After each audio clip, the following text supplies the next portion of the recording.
بسم اللہ الرحمن الرحیم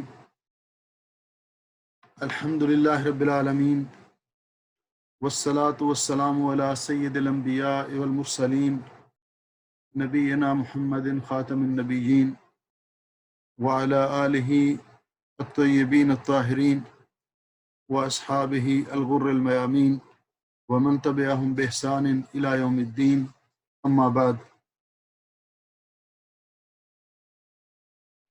درس تفسیر کے اس پروگرام میں تمام ناظرین و سامعین کو السلام علیکم ورحمۃ اللہ وبرکاتہ۔ اس پروگرام میں آپ تمام بہن بھائیوں کو اور عزیزوں اور عزیزات کو خوش آمدید کہنے کے ساتھ ساتھ دعا گو ہوں کہ اللہ رب العزت ہم سب کو اپنے دین کا نفع مند علم نصیب فرمائے، ہماری دنیا بھی بہتر بنائے اور ہماری آخرت بھی بہتر بنائے، ہر قسم کی پریشانیوں سے ہمیں محفوظ رکھے اور اپنے فضل و رحمت سے ہم پہ راضی ہو، اور ہمیں ان لوگوں میں داخل فرمائے جن کے بارے میں رسول اکرم صلی اللہ علیہ وسلم نے فرمایا ہے کہ خیرکم من تعلم القرآن وعلمہ، تم میں سب سے بہتر وہ ہے جو قرآن پاک سیکھتا ہے اور سکھاتا ہے۔ اللہ جل شانہ کا ارشاد گرامی ہے، اعوذ باللہ من الشیطان الرجیم، یا ایہا الذین آمنوا اذا قمتم الى الصلاة فاغسلوا وجوہکم وایدیکم الى المرافق وامسحوا برؤوسکم وارجلکم الى الکعبین وإن كنتم جنبا فاطہروا وإن كنتم مرضى أو على سفر أو جاء أحد منكم من الغائط أو لامستم النساء فلم تجدوا ماء فتيمموا صعيدا طيبا فامسحوا بوجوهكم وأيديكم منه ما يريد الله ليجعل عليكم من حرج ولكن يريد ليطهركم ويتم نعمته عليكم لعلكم تشكرون۔ سورۃ المائدہ کی آیت نمبر 6، جسے آیت وضو بھی کہا جاتا ہے، اور بعض مفسرین نے اسے آیت تیمم بھی لکھا ہے۔ کل سے ہم نے اس سلسلے میں درس شروع کیا تھا، تو اس کا پہلا حصہ وضو کے مسائل، غسل کے مسائل اور کن چیزوں سے وضو ٹوٹ جاتا ہے، یہ ہم نے کل کے درس میں ذکر کیے تھے، اور ہم نے تیمم کا بیان شروع کیا تھا، اور وقت کم ہونے کی وجہ سے میں نے عرض کیا تھا کہ ہم یہ بیان آج مکمل کریں گے اللہ کی توفیق سے۔ اللہ رب العزت کی بارگاہ میں دعا ہے کہ اللہ رب العزت میرا شرح صدر فرمائے اور مجھے کتاب و سنت کی روشنی میں حق اور سچ کہنے کی توفیق عطا فرمائے۔ آپ تمام بہن بھائی توجہ سے میری گزارشات کو سماعت کریں، اور پھر اللہ تعالی ہم سب کو عمل کرنے کی توفیق بخشے۔ کل کے درس میں ہم نے وضو کے مفصل احکام ذکر کیے تھے، اور ان میں دو چیزیں قابل غور تھی جن کا آج تذکرہ کرنا چاہتا ہوں۔ ایک تو سر کے مسح کے بارے میں، کہ سر کا مسح کرنے کا طریقہ، اور میں نے حدیث پاک آپ کے سامنے ذکر کی تھی کہ رسول اکرم صلی اللہ علیہ وسلم سر کا مسح اس طرح فرماتے کہ اپنے ہاتھوں کو پانی سے تر کر کے سر کے اگلے حصے سے، جہاں بال اگتے انسان کے، یہاں سے شروع کرتے اور گردن کے آخر تک لے آتے، اور وہاں سے پھر اسی جگہ پہ لوٹا دیتے اپنے ہاتھوں کو جہاں سے شروع کیا تھا۔ تو یہ سر کا مسح ہے۔ اس کے بعد آپ کانوں کا مسح کرتے، اور کان بھی سر کا حصہ ہے۔ اور میں نے عرض کیا تھا کہ ایکسٹرا الگ سے گردن کے مسح کے بارے میں کوئی حدیث صحیح نہیں ہے کہ اس طرح الٹے ہاتھ سے گردن کا مسح کرنا، بلکہ میں نے کل امام نووی رحمۃ اللہ علیہ کا یہ قول نقل کیا تھا، جس کے بارے میں جو بھی روایتیں ہیں بالاتفاق ضعیف ہیں، اور پھر صحیح احادیث میں جس طرح جو کل میں نے بخاری شریف کی روایت آپ کے سامنے نبی پاک صلی اللہ علیہ وسلم کے کمپلیٹ وضو کے بارے میں پڑھی تھی، اس میں بھی اس کا ذکر نہیں ہے۔ لیکن اس کے ساتھ ساتھ ایک دو مسائل جو اس سے متعلقہ ہیں، اور ان میں سے ایک مسئلہ یہ ہے کہ پگڑی پر مسح کرنا. آدمی نے سر پہ پگڑی باندھی ہوئی ہے اور اس کا کھولنا پھر اس کو باندھنا اس کے لیے مشقت کا باعث ہے، تو وہ اگر اپنے پگڑی کے اوپر سے مسح کر لیتا ہے، یعنی کچھ حصہ پیشانی کا اور باقی پگڑی کے اوپر سے مسح کر لیتا ہے، تو اس کا مسح درست ہے. حضرت مغیرہ ابن شعبہ رضی اللہ تعالیٰ عنہ بیان فرماتے ہیں کہ نبی پاک صلی اللہ علیہ وسلم نے مسح کیا علی ناصیتہ و امامتہ، اپنی پیشانی پر اور اپنی پگڑی پر. اس کے ساتھ یہ مسئلہ بھی مل جاتا ہے کہ خواتین بعض اوقات اسکارف پہنتی ہیں اور انہوں نے اس کو مضبوطی سے باندھا ہوتا ہے، بالخصوص جب مصلی نساء میں یا نماز پڑھنے کے لیے جاتی ہیں مسجد میں، یا کوئی ایسا موقع ہے کہ جہاں خواتین کے لیے نماز کی جگہ ہے مارکیٹ میں اور وہاں نماز پڑھنی ہے، وضو کرنا ہے، تو ان کے لیے اسکارف کا کھولنا مشکل ہے. تو وہ اسکارف جو دوپٹہ تو آسانی سے اتر جائے، اس پہ تو سر کا مسح کرنا چاہیے خواتین.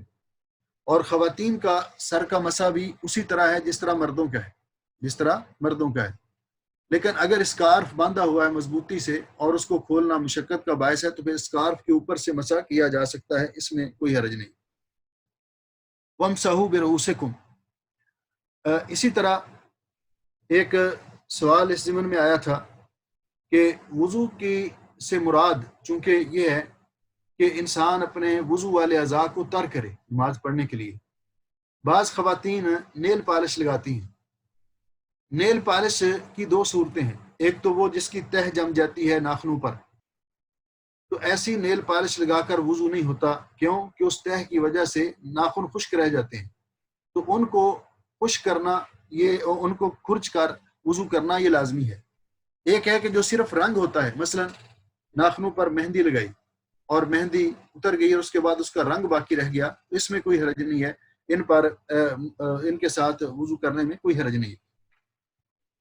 اسی طرح بعض اوقات اللہ تعالیٰ سب کو محفوظ فرمائے کہ مسح جسم کے بعض دیگر حصوں پر کرنا بھی پڑ جاتا ہے کہ کوئی زخم آ گیا، چوٹ آ گئی، تو اس کے اوپر پٹی باندھی ہوئی ہے، تو اس کے اوپر مسح کرنا بھی شرعاً جائز ہے. جتنا عضو انسان کا اس کو دھویا جا سکے اور جس پر پٹی ہے اس پر ہاتھ گیلا کر کے پھیر لیں تو یہ بھی جائز ہے، اس طرح مسح کرنا بھی جائز ہے.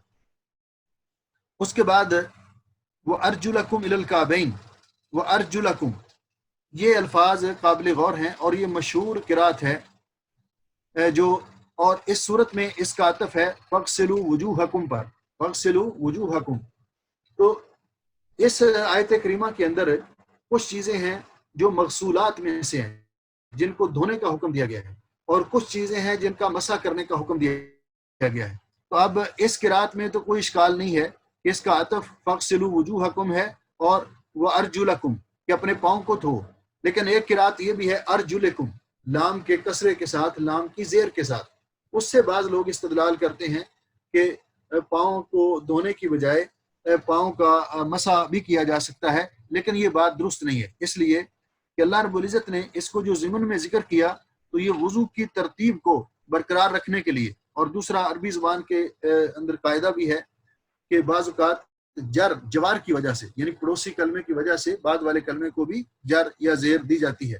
اور تیسری بات کہ رسول اکرم صلی اللہ علیہ وسلم کا عمل اس کی وضاحت کرتا ہے کہ نبی پاک صلی اللہ علیہ وسلم نے وضو کیا اور اپنے پاؤں مبارک کو دھویا، حتیٰ کہ آپ نے جن لوگوں کو دیکھا کہ وہ وضو کر کے جلدی جلدی جا رہے تھے اور آپ نے دیکھا کہ ان کی ایڑیاں خشک تھیں، تو آپ نے فرمایا وَيْلٌ لِّلْعَقَابِ مِنَ النَّارِ، ان ایڑیوں کو آگ سے ہلاکت ہو، اور ان کو دوبارہ وضو کرنے کا حکم دیا، جس کا معنی یہ ہے کہ پاؤں کو بھی دھونا چاہیے، پاؤں کو بھی دھونا چاہیے.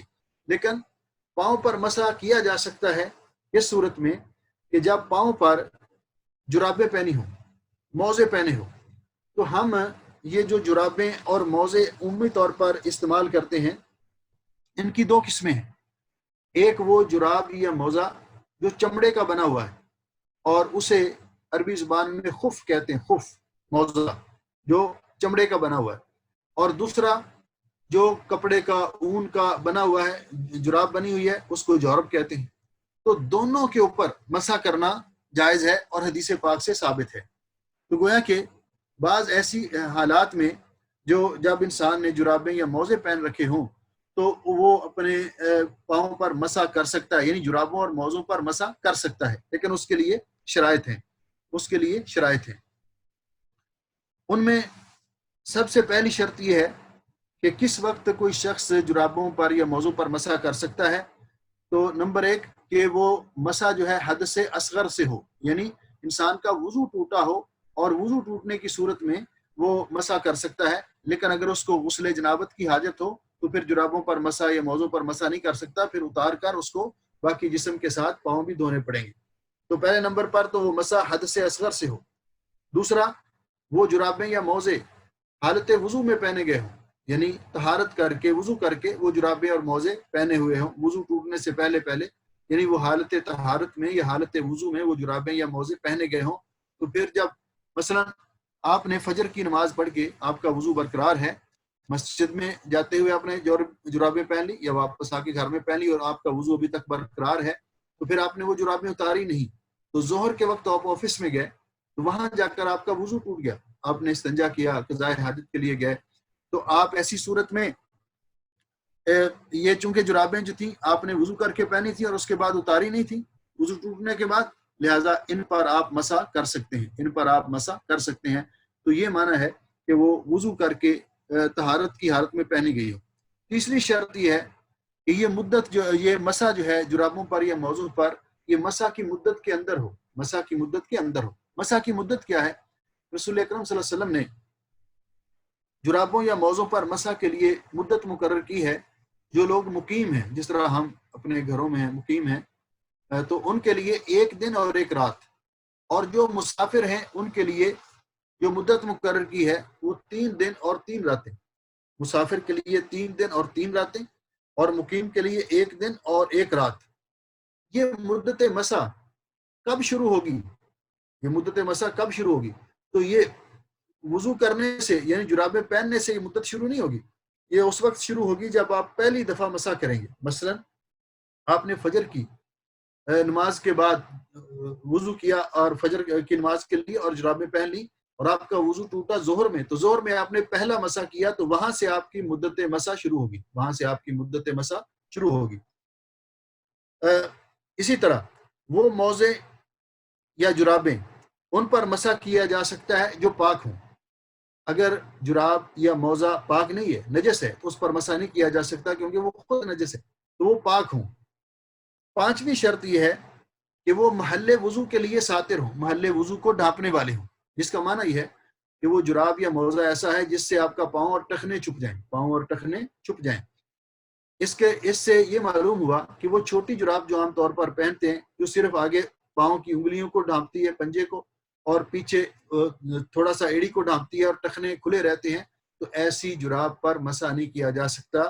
کیوں؟ کہ یہ محل وضو کے لیے ساتر نہیں ہے اور اس پر مسح کرنے میں اور اس کو دھونے میں مشقت بھی نہیں ہے۔ تو یہ چیزیں پھر اب کہ یہ شرطیں ایک دفعہ آپ پھر ان کو ذرا ریپیٹ کر لیں اور یاد کر لیں کہ کب جرابوں پر یا موضوع پر مسح کیا جا سکتا ہے کہ وہ مسح حد سے اصغر سے ہو، یعنی وضو ٹوٹا ہوا ہو تو مسح کیا جا سکتا ہے، اگر غسل کی حاجت ہو تو پھر مسح نہیں کیا جا سکتا، پھر ان کو اتار کر دھونا ہوگا۔ نمبر 2، وہ جرابیں یا موزے حالت وضو میں پہنے گئے ہوں۔ نمبر 3، مدت مسح کے اندر یعنی مقیم 1 دن اور 1 رات اور مسافر 3 دن اور 3 رات، اس کے اندر مسح کیا جائے۔ جب مدت مسح ختم ہو جائے گی تو مسح آٹومیٹکلی باطل ہو جائے گا۔ نمبر 4، وہ موزہ یا جراب پاک ہو۔ نمبر 5، کہ وہ اپنا یہ محل وضو کو ڈھانپنے والا ہو، یعنی اس سے ٹخنے بھی چھپے ہوئے ہوں۔ پھر مسح کرنے کا طریقہ کیا ہے؟ مسح کرنے کا طریقہ کیا ہے؟ مسح کرنے کے لیے الگ سے نیت کی ضرورت نہیں، وہی وضو والی جو نیت ہے اسی کے تابع ہے یہ مسح بھی۔ تو مسح کرنے کے لیے آپ اپنے ہاتھ کی انگلیوں کو پانی سے تر کر کے اپنے پاؤں کی انگلیوں پر رکھیں اور پنڈلی کی طرف کھینچ لیں، اور پھر اسی طرح پہلے دائیں پاؤں اور پھر بائیں پاؤں کی ہاتھ کو تر کر کے بائیں پاؤں کی انگلیوں پہ رکھیں، بائیں پاؤں پر، اور اوپر کھینچ لیں پنڈلی کی طرف۔ تو مسح ایک ہی بار کیا جائے گا، مسح ایک ہی بار کیا جائے گا، اور موزے اور جراب کے اوپر والے حصے کا مسح کیا جائے گا، موزے اور جراب کے اوپر والے حصے کا مسح کیا جائے گا۔ اسی طرح ایک یہ اپنا مسا کا مسئلہ آ گیا. تو اس کے بعد ہم نے جو مسئلہ بیان کیا تھا وہ تھا کہ تیمم کے بارے میں. تیمم کے بارے میں تو اللہ رب العزت نے فرمایا وَإِن كُنتُمْ جُنُبًا، اور اگر تم حالت جنابت میں ہو، جنبی ہو. جنبی کا معنی کل میں نے بیان کیا تھا کہ جنبی اس شخص کو کہا جاتا ہے کہ جو 5 کام جو ہیں ان سے وہ الگ تھلگ رہتا ہے. مثلا مسجد میں نہیں جا سکتا، نماز نہیں پڑھ سکتا، قرآن پاک کو ہاتھ نہیں لگا سکتا، بیت اللہ شریف کا طواف نہیں کر سکتا. تو اس کو جنبی اس لیے کہتے ہیں کہ یہ ان چیزوں سے الگ تھلگ رہتا ہے. اگر تم حالت جنابت میں، یعنی تم پر غسل جنابت واجب ہو چکا ہو، تو ایسی صورت میں کیا کرو؟ فَتَّحَّرُوا، پھر تم خوب اچھی طرح طہارت کرو، یعنی غسل کرو، غسل جنابت کرو. اور غسل جنابت کا مکمل طریقہ اور کس وجہ سے یہ واجب ہوتا ہے اس کا ذکر ہم کل کے درس میں کر چکے ہیں. جو بھائی کل تھے وہ ٹھیک ہے، جو نہیں تھے تو وہ ریپیٹ کر لیں، اس کو دوبارہ سن لیں، تو اس کے اندر تفصیل کے ساتھ یہ چیزیں ذکر ہیں. اس کے بعد شروع ہوا تیمم کا ذکر. اللہ رب العزت فرماتے ہیں وَإِن كُنتُم مَرْضَىٰ، اور اگر تم بیمار ہو. مردہ مریض کی جمع ہے. اگر تم بیمار ہو تو بیمار کسی قسم کا بیمار بھی ہو سکتا ہے، اس کو بخار ہو، اس کو کوئی، اللہ تعالیٰ ہم سب کو محفوظ فرمائے، کوئی ایسی بیماری ہو جس بیماری سے پانی کے استعمال کو خدشہ ہو، پانی کے استعمال سے اس کی بیماری بڑھنے کا خدشہ ہو. او علی سفر، یا حالت سفر میں ہو کہ سفر کے اندر نماز کا وقت ہو گیا، نماز کا وقت جا رہا ہے لیکن آپ کے پاس پانی نہیں ہے. اگر پانی ہے بھی تو اس طرح کا پانی ہے کہ مثال کے طور پہ آپ نے ساتھ پینے کے لیے لسی کے بوٹلز رکھی ہوئی ہیں، 7 اپ رکھی ہوئی ہیں، 1-2 بوتلیں، فانٹا رکھا ہوا ہے، اور پینے کے لیے آپ کے پاس پانی بہت کم ہے. تو ایسی صورت میں کیا ہم 7 اپ کے ساتھ، فانٹا کے ساتھ یا لسی کے ساتھ وضو کر سکتے ہیں؟ تو میں نے پہلے درس میں عرض کیا تھا کہ وضو کے جن پانیوں کے ساتھ کیا جا سکتا ہے وہ مائع مطلق ہے، اور اس کے اندر 2 قسم کی صلاحیتیں ہوتی ہیں. 2 قسم کی صلاحیتیں ہوتی ہیں. ایک کہ وہ طاہر ہو، یعنی خود پاک ہو، اور دوسرا مطہر ہو، دوسری چیز کو پاک کرنے کی صلاحیت رکھتا ہو. خود پاک ہو اور دوسری چیز کو پاک کرنے کی صلاحیت رکھتا ہو. یہ پانی جو ہے لسی پاک ہے، حلال ہے، پی سکتے ہیں اس کو. یہ 7 اپ، فانٹا حلال ہے، اس کو پی سکتے ہیں، کوئی حرج نہیں ہے. لیکن یہ خود تو طاہر ہے، دوسرے کو طاہر کرنے کی، پاک کرنے کی صلاحیت نہیں رکھتا، اس لیے ان سے وضو نہیں کیا جا سکتا. تو ایسی صورت میں پھر تیمم کرنا پڑے گا. ایسی صورت میں تیمم کرنا پڑے گا. تو جاء احد منکم من الغائط، یا تم میں سے کوئی بول و براز سے فارغ ہو کے آیا، یعنی اس کو وضو کرنے کی حاجت ہے. او لامستم النساء، لامس یلامسو، یہ جماع سے کنارہ ہے، یا تم نے اپنی ازواج سے ازدواجی تعلقات قائم کیے ہوں اپنی بیویوں سے. فلم تجدوا ماء، تو تمہیں پانی میسر نہ آئے. پانی میسر نہ آئے، ان تمام حالات میں، تمام کنڈیشنز میں پانی میسر نہ آئے. فتیمموا صعیدا طیبا، فتیمموا صعیدا طیبا، بس تم تیمم کر لو پاک مٹی کے ساتھ، پاک مٹی کے ساتھ.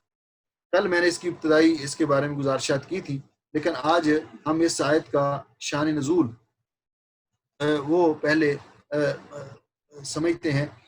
صحیح بخاری شریف کے اندر یہ روایت موجود ہے. ام المومنین عائشہ رضی اللہ تعالیٰ عنہ فرماتی ہیں قالت خرجنا مع رسول اللہ صلی اللہ علیہ وسلم فی بعض اسفارہ، ہم کسی سفر میں نبی پاک صلی اللہ علیہ وسلم کے ساتھ گئے. حتی اذا کنا بالبیداء او بذات الجیش، حتیٰ کہ جب ہم بیدا یا ذات الجیش، یہ 2 جگہوں کے نام ہیں، ان میں سے کسی جگہ پر تھے. انقطع عقد لی، اما جان فرماتی ہیں کہ میرا ہار جو تھا گلے میں وہ ٹوٹ کر گر گیا. اقام رسول اللہ صلی اللہ علیہ وسلم، تو میں نے گلے میں ہاتھ اتنا ڈالا تو ہار نہیں تھا. تو نبی پاک صلی اللہ علیہ وسلم نے اس کو تلاش کرنے کے لیے آپ وہاں رک گئے، اور لوگ بھی وہاں رک گئے. وَلَيْسُوا عَلَىٰ مَاءٍ، اور وہاں پانی نہیں تھا ان کے پاس، نہ ہی پانی کو قریب تھا. تو اب دیر ہو گئی، ہار وہ مل نہیں رہا تھا. اس لیے کہ ہار کہاں تھا یہ تو عالم الغیب کو پتا تھا، اور عالم الغیب صرف اور صرف اللہ جل شانہ کی ذات بابرکات. اس نے فرمایا قُل لَا يَعْلَمُ مَنْ فِي السَّمَاوَاتِ وَالْأَرْضِ الْغَيْبَ إِلَّا اللَّهُ، فرما دیجیے کہ آسمان و زمین میں اللہ کے علاوہ کوئی غیب نہیں جانتا.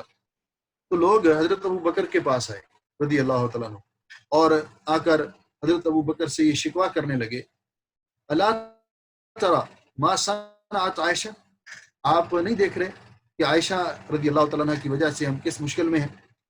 انہوں نے کیا کیا کہ ہار کی وجہ سے رسول اکرم صلی اللہ علیہ وسلم کو یہاں روک لیا۔ تو حضرت ابو بکر اما عائشہ رضی اللہ تعالیٰ عنہ کے پاس گئے، باپ تھے کہ اس بات پہ لوگوں کی باتیں سن کے تھوڑا سا ان کو خفگی بھی آئی، تو جا کر دیکھا کہ رسول اکرم صلی اللہ علیہ وسلم ام المومنین عائشہ صدیقہ طیبہ طاہرہ رضی اللہ تعالیٰ عنہ ان کی ران پہ اپنا سر مبارک رکھ کر آرام فرما رہے تھے۔ آپ محو خواب تھے، آپ نیند میں تھے، آرام کر رہے تھے۔ اور اس سے یہ بھی بات معلوم ہوتی ہے کہ رسول اکرم صلی اللہ علیہ وسلم کا اپنی ازواج کے ساتھ کس قدر شفقت اور کس قدر رافت اور رحمت تھی۔ اس لیے آپ فرمایا کرتے تھے خیرکم خیرکم لأہلہ وانا خیرکم لأہلی، تم میں سب سے بہتر وہ ہے جو اپنے اہل کے لیے بہتر ہو اور میں اپنے گھر والوں کے لیے سب سے بہتر ہوں۔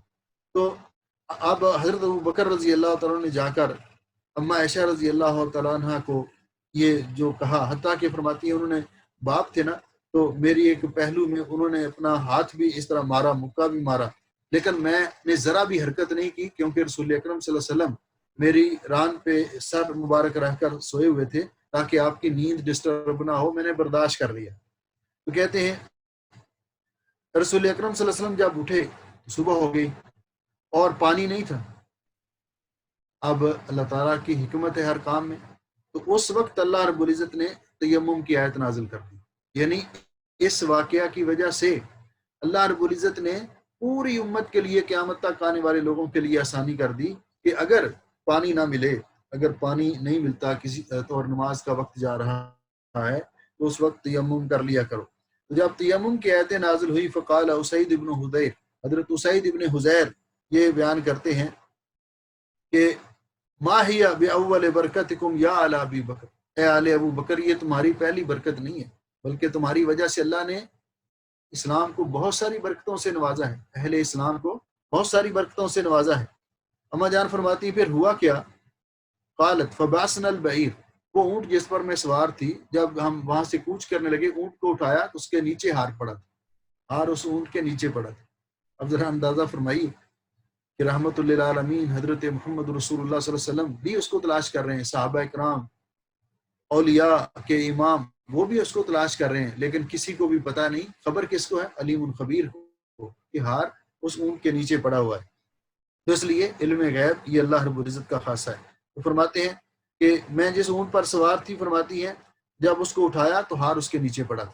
تو یہ شان نزول ہے آیت تیمم کے بارے میں۔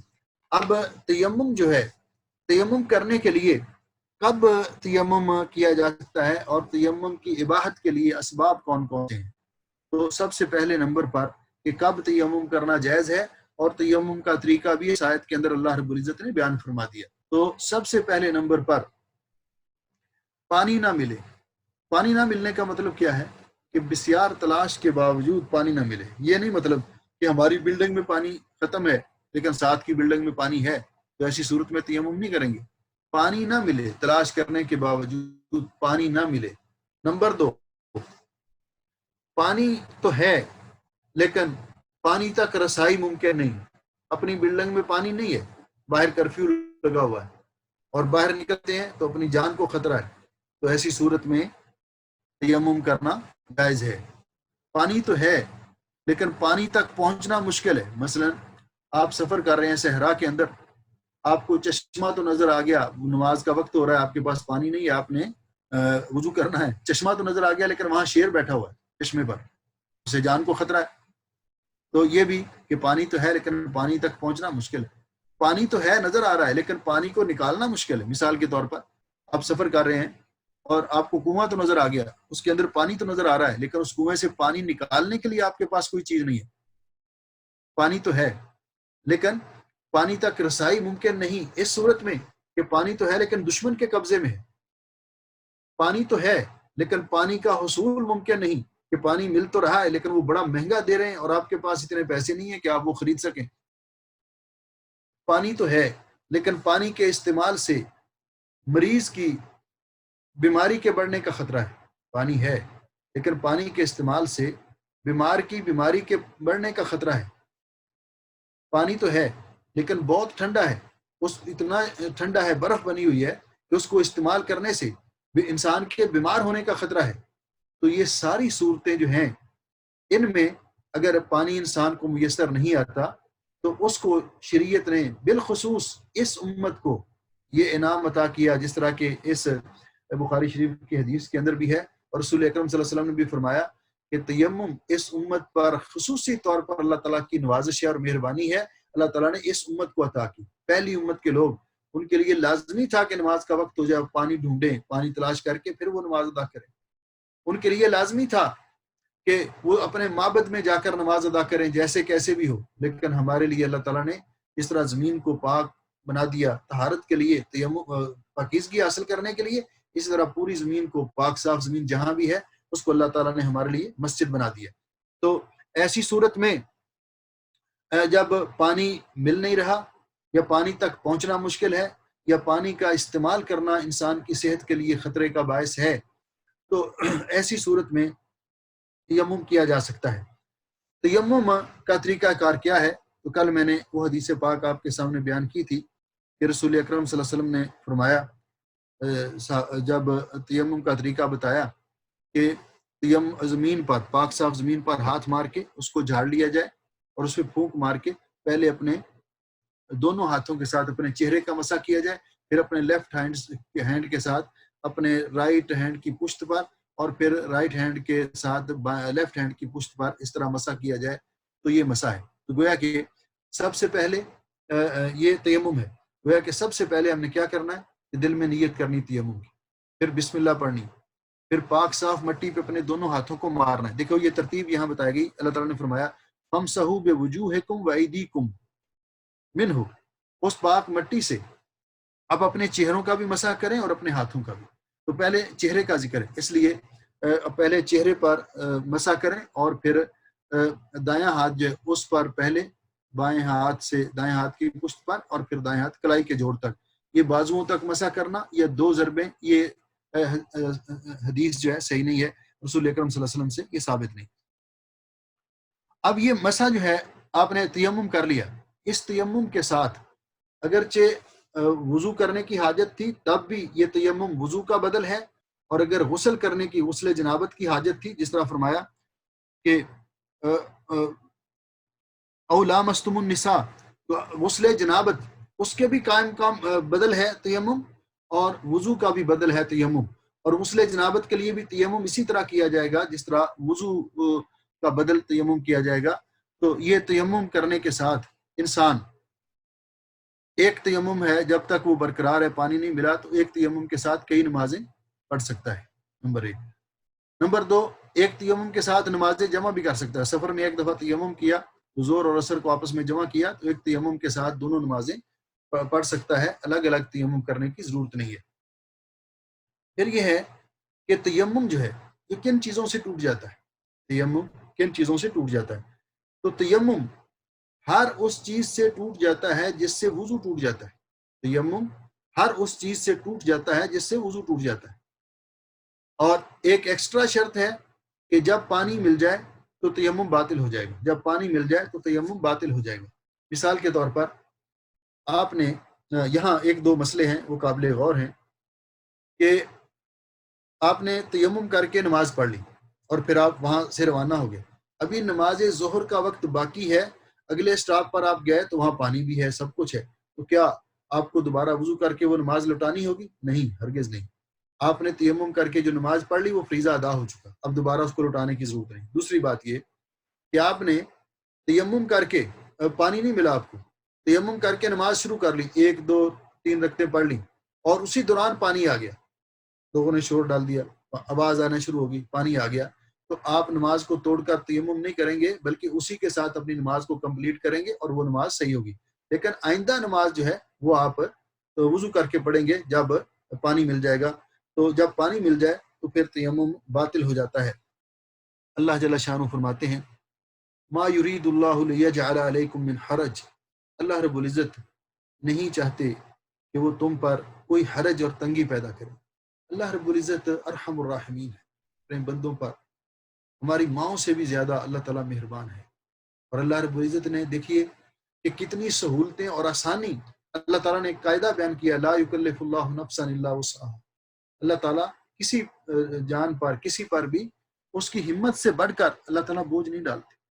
اللہ تعالیٰ اس کی ہمت سے بڑھ کر اس پر تکالیف اور بوجھ نہیں ڈالتے، بلکہ اللہ رب العزت آسانی چاہتے ہیں. آپ دیکھیے کہ نبی پاک صلی اللہ علیہ وسلم نے فرمایا صلی قائما، نماز کے لیے قیام شرط ہے، کھڑے ہو کر نماز پڑھو، قیام کرو، قیام رکن ہے نماز کا. فَإِن لَمْ تَسْتَطِعْ فَقَاعِدًا، اگر کھڑے ہو کر نہیں پڑھ سکتے تو بیٹھ کر پڑھ لو، اور اگر بیٹھ کر بھی نہیں پڑھ سکتے تو پھر لیٹ کر پڑھ لو. یعنی لازمی نہیں کہ ایک آدمی بیمار ہے وہ کھڑا نہیں ہو سکتا تو اسے کہا جائے گا لازمی کھڑے ہو. اور اسی طرح باقی بہت سارے امور کہ آپ کو پانی نہیں میسر آ رہا تو تیمم کر کے ہمیں نماز ادا کرنے کی، اور تیمم کے ساتھ ہر وہ کام کیا جا سکتا ہے جو وضو کے ساتھ کیا جا سکتا ہے. تیمم کے ساتھ ہر وہ کام کیا جا سکتا ہے جو وضو کے ساتھ کیا جا سکتا ہے. اور فرمایا وَلَٰكِن يُرِيدُ لِيُطَهِّرَكُمْ، اللہ تعالیٰ چاہتے ہیں کہ تمہیں پاک اور صاف کریں. وَلِيُتِمَّ نِعْمَتَهُ عَلَيْكُمْ، اور تاکہ اپنی نعمت تم پر تمام کریں. لَعَلَّكُمْ تَشْكُرُونَ، تاکہ تم اللہ تعالیٰ کے شکر گزار بنو. یہ اس طرح آج کا درس، اس میں ایک سوال آیا تھا کہ وضو کے آخر میں جو دعا ہے وہی دعا تیمم کے آخر میں بھی پڑھی جائے گی. اشہد ان لا الہ الا اللہ وحدہ لا شریک لہ واشہد ان محمدا عبدہ ورسولہ اللہم اجعلنی من التوابین واجعلنی من المتطہرین، یہ دعا. لیکن وضو کے دوران کوئی دعا نہیں کہ ہاتھ دھونے کی یہ دعا ہے، پاؤں دھونے کی یہ دعا، ایسی کوئی دعا رسول اکرم صلی اللہ علیہ وسلم سے تمام اعضاء کو دھوتے وقت ثابت نہیں ہے. اگر وضو کے دوران کوئی آدمی بات بھی کر لیتا ہے تو اس سے اس کا وضو باطل نہیں ہوتا. اگر کوئی ضروری کسی کوئی بات پوچھتا ہے، کوئی بتا رہا ہے وضو کے درمیان، یا کوئی باہر سے آیا اور آپ وضو کر رہے ہیں اور اسلام کہتا ہے تو اسلام کا جواب دینا لازمی ہے. آپ کھانا کھا رہے ہیں، باہر سے کوئی آیا ہے تو اسلام کہتا ہے تو اسلام کا جواب دینا لازمی ہے. تو یہ اس کے کچھ مسائل تھے. کل میں نے عرض کیا تھا کہ آپ کے اس سلسلے میں جو سوالات ہوں گے ہم باقی وقت ان کے جوابات کے لیے چھوڑیں گے، اور باقی اگلا درس پھر کل انشاءاللہ. تو جس کے سوالات ہوں وہ اپنا ہاتھ کھڑا کرے اور پوچھے. اور دوسرا یہ ہے کہ میں گزارش کروں گا آپ سے کہ یہ بیٹے عبدالرحمن، عبدالصمد، یوسف یہ بہت محنت کر رہے ہیں درس ریکارڈ کر کے، یہ پورا آپ تک یہ پہنچانے کا ذریعہ بنے. ان کے لیے بھی خصوصی دعا کریں، اللہ تعالیٰ ان کی محنت کو قبول فرمائے اور ان کے والدین کو جزائے خیر عطا فرمائے. لیکن آپ سے یہ گزارش کروں گا کہ یہ جتنی محنت کر کے یہ درس آگے ریکارڈ کرتے ہیں تو آپ اس کو آگے شیئر ضرور کیا کریں تاکہ زیادہ لوگوں کو فائدہ ہو اور آپ کے لیے صدقہ جاریہ بنے. اسی طرح یہ لنک جو ہے یہ آپ اپنے دوست احباب کو بھی بھیجیں، اپنے رشتہ داروں کو بھی بھیجیں. یہ مسائل بہت ضروری ہیں تاکہ وہ بھی دین سیکھیں اور ان تک بھی یہ بات پہنچے اور آپ کے لیے بھی صدقہ جاریہ ہو. بارک اللہ فیکم. کسی کا سوال ہے تو بتائیں. جی السلام علیکم. السلام ورحمۃ اللہ. آواز آ رہی شیخ صاحب؟ اچھا شیخ صاحب، جیسے ابھی اس میں غسل جنابت میں آپ نے طریقہ بتایا ہے، اب وہ تو شاید تھوڑا پانی ہوتا ہے اس لیے ابھی یہاں گیا ہے کہ آپ کو پتا ہر گھر میں شاور ہے، کھلا پانی آ رہا ہوتا ہے، تو اب بھی وہی طریقہ ہوگا کہ آپ تھوڑا سا پانی لیں گے، تھوڑا مطلب وہ سر پہ جی ہاں کریں گے، انگلیاں کریں گے، یہ تو مجھے پتا ہے. اب دیکھیے یہ یہ بتا پانی زیادہ ہو یا کم ہو سنت پر کرنا لازمی ہے. آپ شاور کو کھول کر شاور کے نیچے سے پانی لے کر سر پہ 3 چلو ڈال سکتے ہیں، پھر اس کے بعد پورے جسم پر شاور کے نیچے کھڑے ہو کر آپ صاف کر لیں تو ٹھیک ہے. لیکن سنت پر عمل کرنا یہ اس کو جو نا کیسے بھی حالات ہوں سنت پر عمل کرنے میں خیر اور برکت ہے. جی شیخ صاحب سوری، میں یہ سوال اس کے متعلق نہیں، بس چھوٹا سا ہے. جب ہم گھر میں نماز پڑھے ہوتے ہیں آمین کہتے ہیں تو کیا پیچھے جو عورتیں ان کو اونچی آواز میں آمین کہنا ہے یا نہیں کہنا؟ یہ بس چھوٹا سا ان کو بھی کہنی چاہیے کیونکہ وہاں غیر محرم تو کوئی نہیں ہوتا نا. اور جی بس نہ کہیں لیکن کچھ قدرے اونچی آواز سے کہیں وہ. جی بس جزاک اللہ خیر. یہ بس ایک تھا میں پوچھوں اس ٹائم. اس کا مطلب آج کل آپ امام ہیں؟ جی الحمدللہ، اللہ کا شکر ہے. سبھی پڑھ رہے ہیں جہاں تک مجھے پتا ہے. ہاں یہ جو کرونا میں جہاں اور مشاکل ہے نا وہاں یہ بھی کئی خیر و برکت کا کہ گھروں میں صحیح نماز بات ہے، اور سب کوئی لوگ شک ہی نہیں اس میں. جو پہلے جماعت کرواتے ہوئے ہچکچاتے تھے ان کی جی ٹریننگ. جی الحمدللہ نہیں ماشاءاللہ بچے بھی آ رہے ہیں، سارا کچھ چل رہا ہے الحمدللہ. یہ اللہ کا احسان ہے. جزاک اللہ خیر شیخ صاحب. اللہ کو جی السلام علیکم شیخ صاحب. وعلیکم شیخ السلام۔ صاحب یہ تھوڑا ڈاؤٹ کلیئر کرنا ہے، یہ جو تیمم میں ہم لوگ جو مسا کریں گے ہاتھ کا، یہ کوہنی تک ہے یا صرف ہاتھ تک ہی کرنا ہے؟ ہاتھ پر، ید جو ہے ہاتھ پر، کونی تک نہیں۔ کونی تک کے بارے میں نے کہا ہے پہلے کہ وہ حدیث صحیح نہیں ہے۔ یہ ہاں بس وہی کلائی کے مجھے جوڑ کنفرم تک، کرنا تھا۔ جی کلائی جی کے جوڑ تک پہلے رائٹ ہینڈ کا مسا کریں گے لیفٹ ہینڈ کی پشت کے ساتھ، جی اس کے ساتھ تلی کے ساتھ، اور پھر جی رائٹ اس کو لیفٹ ہینڈ پہ کی پشت پر جی سے۔ جی جی ٹھیک ہے، جزاک اللہ شیخ صاحب۔ بارک اللہ فیکم۔ دعاؤں کی درخواست ہے، اللہ سلامت رکھے۔ بارک اللہ۔ جتنے بہن بھائی، جتنے عزیز اس پروگرام کے اندر شریک ہیں، اللہ سب کے لیے خیر و برکت کا باعث بنائے، اور اس وقت دنیا پہ جو یہ مصیبت آئی ہوئی ہے، اللہ تعالی ہم سب کو اس سے نجات دلائے، اس ملک کی بھی اور تمام بلاد اسلامیہ کی اللہ حفاظت فرمائے، اور اس ماہ رمضان کو ہمارے لیے بخشش، مغفرت اور گناہوں کی معافی کا ذریعہ اور جہنم سے آزادی کا ذریعہ بنائے۔ دعاؤں کی خصوصی درخواست ہے تمام بہن بھائیوں سے کہ مجھے بھی اپنی دعاؤں میں یاد رکھیں۔ اللہ ہم سب کا حامی و ناصر ہو۔ السلام علیکم ورحمۃ اللہ وبرکاتہ۔